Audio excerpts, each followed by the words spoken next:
We got some breaking news. The Arizona State Sun Devils have won the Big 12 championship thanks to this guy, Skattebo. This one was the killer. His third touchdown of the day. He put up 2 on the ground. This was a pass that went for 33 yards to the house.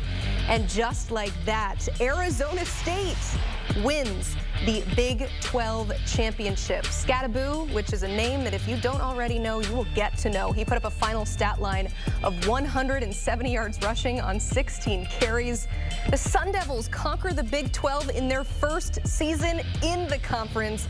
Final in this one, 45-19. We welcome in Brandon Marcello here with Emily Proud. And Brandon, year one, and they're on top of all of it. I mean, how did they win this game?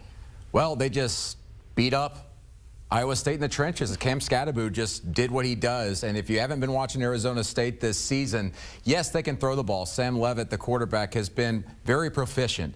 But what they do is when they come down to crunch time, they need Skattebo to deliver. And you saw it today, just breaking tackle after tackle, outrunning everybody in the open field. One of the best players in college football. And I wonder if he might be on some Heisman ballots, maybe in the top 3 going into Monday. He was striking the pose at halftime, but for good reason. He had already put up over 100 yards by the break. He already had 2 touchdowns, and things were pretty much solid from there in the second half. But when we talk about his performance today, he showed up to the field wearing a jacket that said boredom kills, and certainly nothing boring about the way he played. That's just the way that he plays football, though.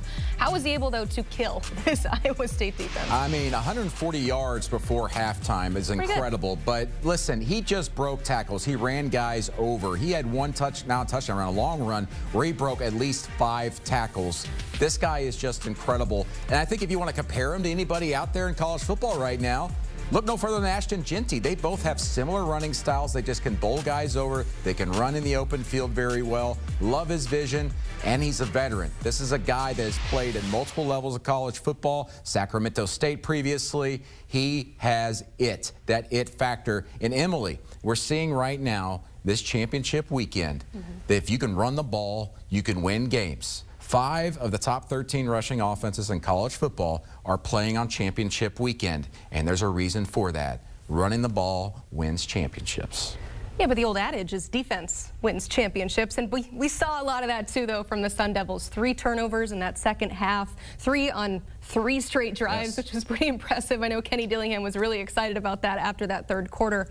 What can that do to help them in this postseason run they're about to go on? Well, that's the thing. Is like they continue to be in the plus margin there in the turnover margin, and that's a fantastic development. And we always talk about the middle 8 of games, that being the most important aspect of everything. And Arizona State dominated it. Iowa State really needed to open up that second half with a touchdown drive, I thought, just to stay in the game. Instead, you have fumbled the ball away. You have 3 straight turnovers on your 3 first possessions there in the second half.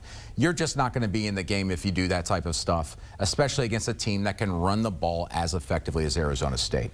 Before we look at big picture for Arizona State, I want to kind of tie a bow on Iowa State, because while they will still play in a bowl game, they will not be playoff bound. But this was still a historic season for Iowa State. What's kind of your final thoughts on this squad? Yeah, they fall short of a conference title. Would have been the first one since 1912. It's a very long time. A long time ago. I think that was the same year the Titanic sank. It's been a very long time. But listen, Iowa State winning 10 games for the first time in their program history. That is huge. That is gigantic for them. Matt Campbell has always been like a constant there. He always gets the winning ways going there. The culture is there. How can you build off of this? Because this was a very veteran team. You're going to lose a lot of pieces going into next season. If you were going to win a championship in the next 2 to 3 years at Iowa State, this was the year to do it, and they come up short.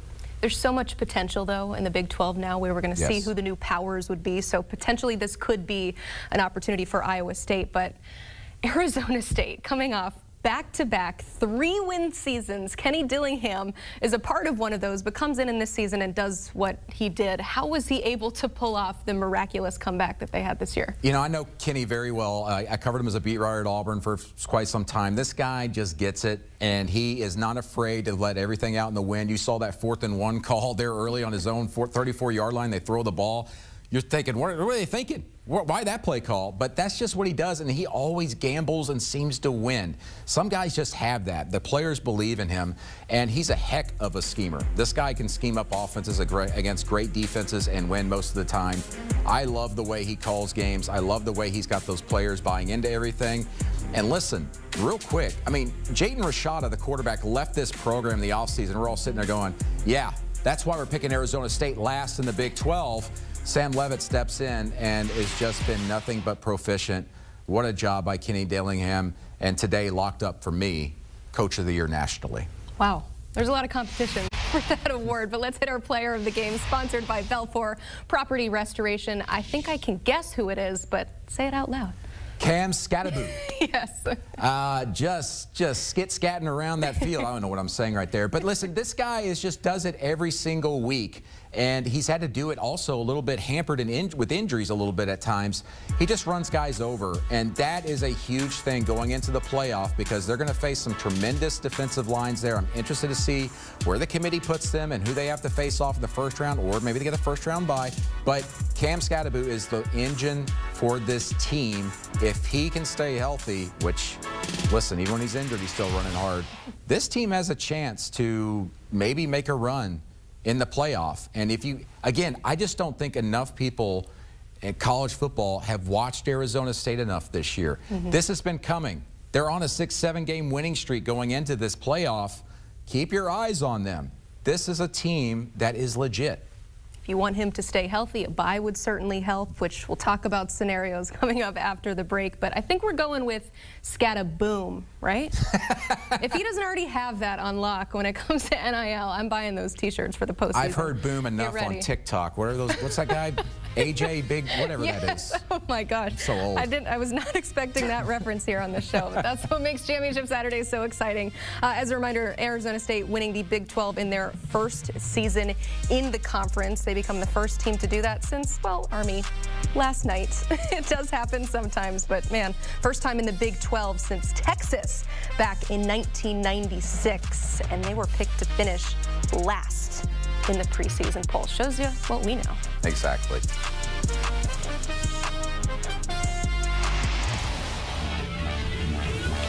And coming up, we'll continue to talk about the fallout from Arizona State winning the Big 12 championship. Where does this put them in the playoff bracket? Our experts discuss.